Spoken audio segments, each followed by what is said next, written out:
sometimes we need a little bit more inspiration. And what better way to do that than to see how thousands of others can make the FlyLady system work for them too.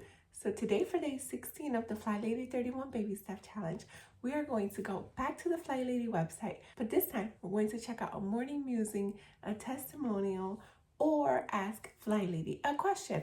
I will put the links down below for exactly how you can get there, but once you're done with either one of those, come back and comment "done" for your chance to win. So today's a super quick one, but make sure we're keeping up with our habits every single day, dressing to shoes, making our bed, saying our kind words to ourselves, a 2-minute hotspot, a 5-minute room rescue, a 15-minute declutter, a 15-minute rest. We're also going to be making sure we're doing those missions and that we're searching out our clothes for tomorrow, as well as shining our sinks. And be sure to be here tomorrow for day 17 of the FlyLady 31 Baby Step Challenge.